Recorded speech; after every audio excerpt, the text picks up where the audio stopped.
Another day, another dollar. How's it going, everybody? My name is Infamous Isaac, and I'm here with a video on Black Clover.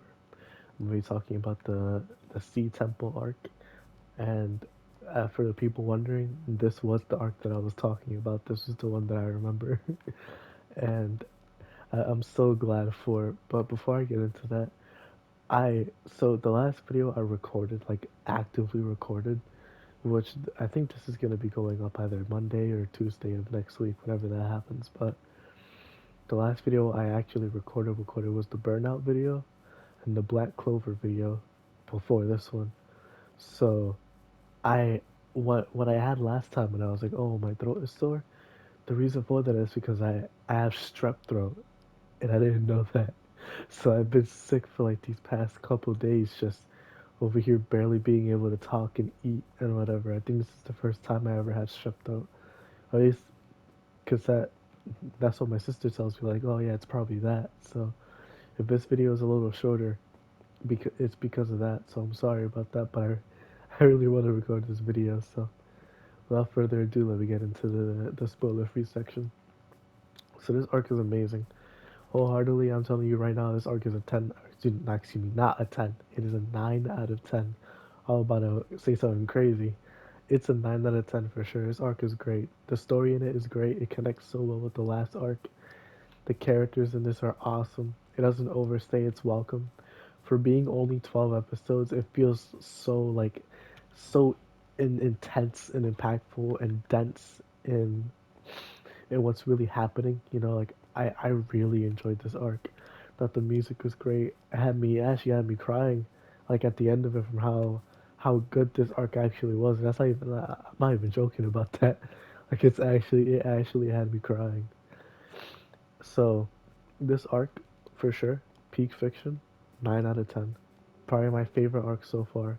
And we're getting close. We're actually getting really close to the end of what I know. This next arc, and then halfway into the one after that, is all that I know up to that point. So the Black Clover videos are definitely not going to be as frequent, which kind of sucks. But I am still gonna be trying to finish up the anime, and then after that, I'll just continue with the manga. But things are crazy, things are going crazy. But yeah, so this arc overall, again, 9 out of 10.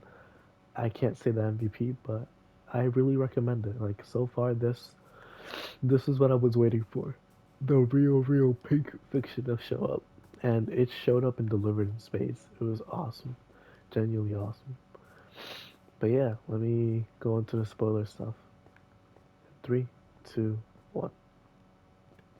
So the spoiler stuff picks up directly after the last one, which was them going to the village and then Yami showing up, all this stuff, blah blah blah. So King Julius is just like, "Yo, can you guys go to the Sea Temple to take care of this thing and get the gem before they do, before the Midnight Suns get it, or the Midnight Eye? I don't remember, but they." It's the Black Bulls that get requested for this, so they all get sent to the Sea Temple and they have to find a way to get into it themselves. So first we have Noelle, who's tasked with getting them in there. So she has water magic and she can manipulate the sea in a sense, theoretically at least. So Yami's like, yo, train. You have a week before the full moon gets here, so train as hard as you can, push your limits. So she's training, and then she meets some people or a person, and she's actually a singer, trying to be a singer, and she's important later on. Her and Asta meet her. I forgot her name because since I'm not watching it in English sub, the subtitles aren't there, so I don't remember her name. Alright, but she's important. She basically helps Noelle break her fear of losing control, and Asta as well. They're just like, yeah, just let it all out, and then we'll be there to help you afterwards. So don't worry. And so she does it, and it works. They go into the underwater temple. They're greeted by a bunch of people. Like they're really nice people. Overall, genuinely nice people. And they meet the temple priest, and he's like, I'm a pervert. And he's also like, yeah, let's play a game. I'll give you the gemstone if you can beat me. Excuse me, if you can beat the guys that I have here. And so the Black Bulls are sent in there. At the very least, all of them except Yami, and Gordon isn't there because they forgot about him, which is really sad. Like it just makes me so sad to think that Gordon is just being used for comedic relief, but at his own expense. It's like, dang man, when is he gonna get his arc? When is he gonna become the main character that I know he can be, bro? I'm waiting. I'm waiting for Gordon arc, bro. I'm waiting for it. But it's crazy too, because even Gray is there. Like Gray, Austin, Noel, Gauche, Vanessa, Finral, and Charmy, and Yami on the sideline are all there. Oh, excuse me. Magna and Luck as well are there. So it's literally just Gordon. It hurts so much to see. Oh yeah. Oh. Yami's out on the sidelines watching, and the priest knew like if he let him go in there, it wouldn't be fair, so he had to take him out. But they're all in there. They're having a good time. Yami's Black Bulls are winning by like four, and the goal is like basically whoever has the most people like conscious by the end of it wins. So like let's say Yami takes out all the guys that he has, and he has nine people surviving or conscious, then he wins. Or if the guy takes all of his guys out, then he wins. So it's just basically who can you take everybody out. And again, things are going really good here. I was enjoying it for sure. I was really interested. Like having like a tournament style thing never really hurts as long as it doesn't overstay its welcome. And it definitely, excuse me, it definitely didn't overstay its welcome, which kind of sucks because it got cut short. That's why it didn't. Because halfway through it, when we were really getting some crazy stuff, Veto shows up from the Midnight Suns, and he was the guy that was fighting Yami in the last one, the last arc. And so Yami's trapped with the priest because there's somebody using spatial magic on where they're at, and Veto's just over there where everybody's at, and he's just trying to kill everybody, give them despair. And so he shows up in, excuse me, Magna and Lux fight with one of the guys, and he's supposed to be the strongest guy, like the guy that those two were fighting, and he got one shot by Veto.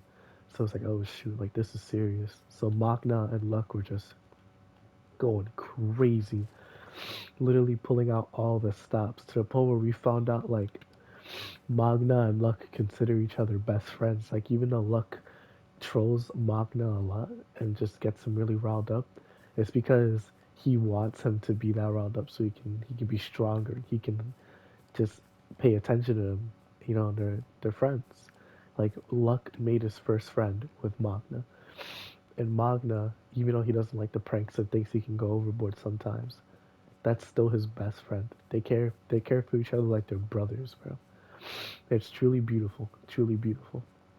And so they're just giving it their all. They pull out all the stops, and if it wasn't this guy that they were fighting, they would have won. But they lost. And so next is Asta, Noelle, the girl that they saw up in the beach, and her brother. They're there and they're just beefing with what's his face. They pull up on him. They're going crazy on him. It's awesome. It's super cool. But they're losing. And he cuts off the brother's leg and cuts out the girl's tonsil cords. So she can't sing anymore, which was her dream, and he can't dance anymore, which was his dream. So it's just genuinely like or not disrespectful, but disgusting, like abhorrent levels of evilness. And so Asta's just like enraged. He's going crazy on him, but it's not enough, and he gets knocked out too and gets his arm broken again. So Noelle's just there like, dang, what do I do? What do I do?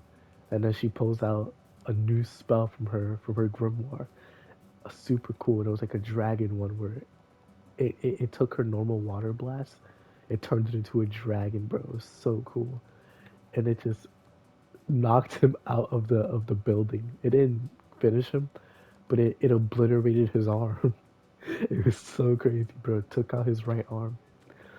So Noelle, it seemed like she won, but it wasn't over because it actually awakened something in Veto. Like it defeated normal Veto, but it didn't stop his awakening, like that elf awakening that he had. So he has a third eye open now, like funnily enough, and now he's just going crazy. Like they're about to cook everybody, or excuse me, he's about to cook everybody. And if it wasn't for Asta coming in last second to block the attack that he was about to send at Noel, they would have lost and she would have been dead. But luckily he was there just in time, and it was because of the girl, the singer girl. She actually has like a recovery magic type thing that helped Asta get back up at least a little bit. So he was able to do that thanks to cooperation. And then Vanessa, she was fighting some guy that was sent in by Veto, because they had their own stuff going on. Veto didn't come alone, so she was fighting a guy that was, showed up in front of her. Meanwhile, Ghosh, what's her name, Charmy and Gray, all are working together to take down these group of guys that showed up as well. And in the process, we find out that Gray is a female. And if you played close enough attention, you could see that they hinted at it like last arc and the arc before, where you could see Gray sometimes, and it was super cool. I really like that, knowing that Gray isn't just like the big burly man that we saw. That was actually just a mirage. So I thought that was really cool. But let me know down below. Actually, put a spoiler tag and then let me know down below if you were surprised by Gray not being like who she was, and actually being a 24-year old neat in a sense, which I think is awesome, by the way. Okay, so yeah, we find out that Gray is a girl, all that stuff, and now Gray, Ghosh, and Charmy are kind of out of commission for right now. They need to charge up on their mana. So it's just Vanessa and Finral who are left to help them for right now. So Vanessa and Finral pull up on Asta. We find out that Vanessa has string magic, kind of like Doflamingo. I think that's super cool. Well, not always, but ever since Doflamingo, I always thought that strings were just cool. Like the potential for it is awesome, bro.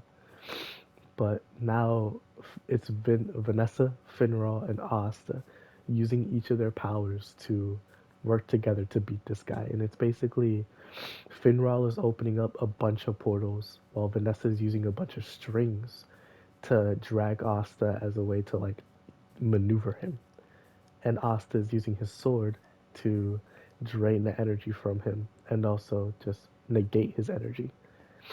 So it's super cool. Like, it's really creative the way that they're using it, and it is getting some hits in. It is getting some hits, but since the man is almost immortal with how much mana he has, they're fighting a losing battle right now.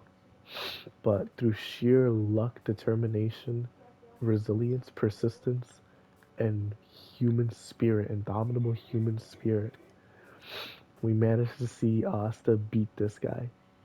A guy that we saw before who seemed nigh impossible to beat. He beat him convincingly too. It was awesome, genuinely awesome. But he tried to pull a sell on them. So he's like, "Oh, if I'm gonna die, I'll take you all with me." And then Yami finally breaks out because he just had enough, and he let out a huge horde of energy. And then he shows up and he's like, "All right, everybody, you did a great job. Congratulations, I'm proud of you. But it's my turn now. I've been out of commission for a while. It's time for me to make up for lost time." And he shows up, and this is what I was talking about. This specifically, the the dark cloak, I think is what it's called. This is the moment that stuck with me because of how cool it actually was. It was so cool.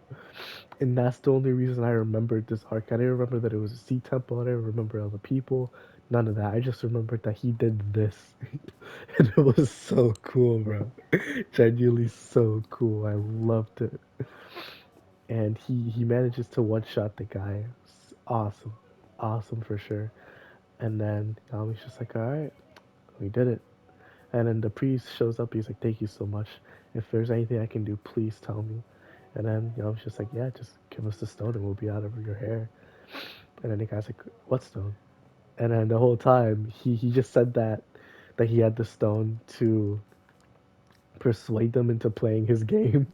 So they were about to beat him up, but then Nero came in clutch and was just like, "Here's the stone. I found it." And they're resting now. Asta's both of his arms are broken, so he can't really do much right now. But he's chilling. He's happy. They they're getting a standing ovation from everybody. It's awesome. We get to see Asta. Well, actually, no. We get to see Noelle talk to the girl. I forgot her name still. And they're just talking about like, I'm sorry. I wish I could have helped you more. And the girl's just like, don't worry about it. You did great. You mastered your power. And when I get my singing back, my voice, I will sing for you, and I will sing in a concert, and you'll be my first guest. And it's just super sweet. It was super sweet for sure.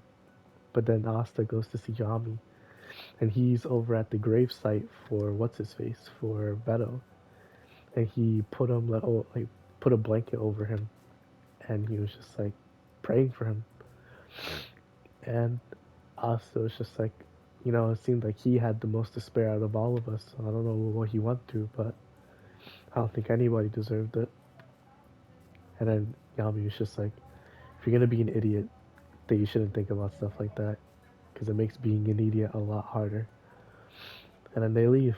They leave. They say one final goodbye to everybody. The girl tries singing again, and it's not as good as it was before, but obviously that's because she was injured.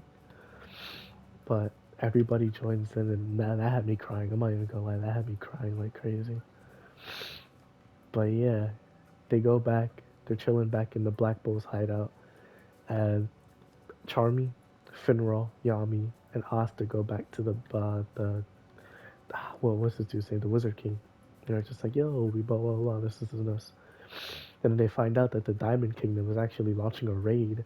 The same people that we saw in the dungeon, they're launching a raid, and Yami's gonna go on the front lines because the Golden Dawn are there, the Golden Deer, and that he's gonna back them up basically because they need reinforcements no matter what.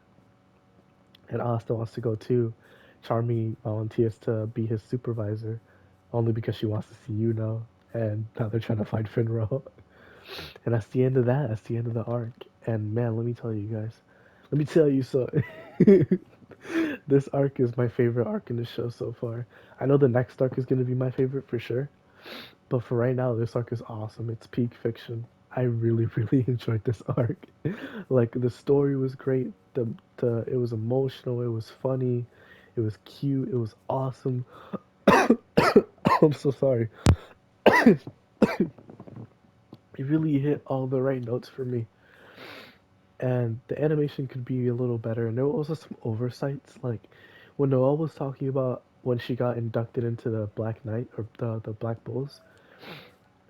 They had her with her Black Bull's robe on when she was getting inducted by Yami, and it's not like, oh, like here's the ceremony. No, she wasn't in a Black Bull squad before that.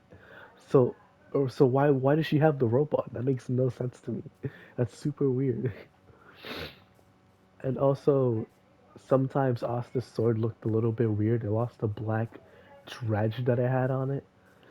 I don't know. It's just a minor animation oversights from what it seemed like. So I'm not gonna be like, oh, this is egregious. This is not faithful to the adaptation. Blah blah blah blah blah. It's like it was just stuff that I noticed. I kind of like, it kind of takes me out of it a little bit. But I'm not gonna lose my mind over it. But that aside, I love the fact that every character at least got some moment in the spotlight, whether it was with Magna and Luck, where they had this super cool moment to start it off, or Gauche, Gray, and Charmy, where they came up in the end, or Vanessa, Finral, Asta, where they had the best moment probably in the entire arc besides Yami. Nawal had a great moment as well. Yami as well. Like everybody had a moment, and it was so cool. It was genuinely so cool. So I love seeing it. That's what I want to see the most from this show is everybody in the Black Bulls getting their spotlight because they're Magic Knights for a reason, right? They have strong magic or at least are good, capable fighters. So why wouldn't they be capable in certain situations? Like Finral, I get it. He's the Usopp archetype, like the Zenitsu archetype, but he's still a capable mage. So it's not like you can't push past your limits to really fit the scenario, and it shows it. It shows it there, you know. So I like that a lot. I like that through cooperation and using the best of their abilities, they really managed to pull through in the end and just overall gave us a great showing. But not just that with the veto fight, it wasn't like I wasn't enjoying the arc up until that point. No, I loved it. I thought it was great from start to finish. I was loving the downtime. I was loving the tournament because it was friendly sparring basically. Because like the old guy didn't have any malicious intent. He was generally just a guy who just wanted to see people fight, like sparringly, at least like in a no not sparringly, in a sparring manner, you know, just want to have a normal clean fight, and it was just good fun, right? And Yami even agreed to it, so I was really enjoying it up to that point, and then the second half just delivered in spades as well. So the MVP for me is definitely Yami, but man, man, everybody has a good case. Everybody has a good case for being at least like a runner up or six man of the year if you want to call it that. But yeah, 9 out of 10. Animation delivered in most facets, not all of them, but most. And overall, I'm super happy with this arc. Definitely my favorite arc so far. I'm glad it was just as good as I remember it being from memory. So yeah, next time I'm going to be talking about the Witch arc. And that one's like 16 episodes, so it might take a little bit for me to get like done with it. But until then, this has been Infamous Isaac. Hope you have a good rest of your day. See you all in the next video. Hopefully, the next Black Clover video. Until then, hope you all have a good rest of your day. Peace.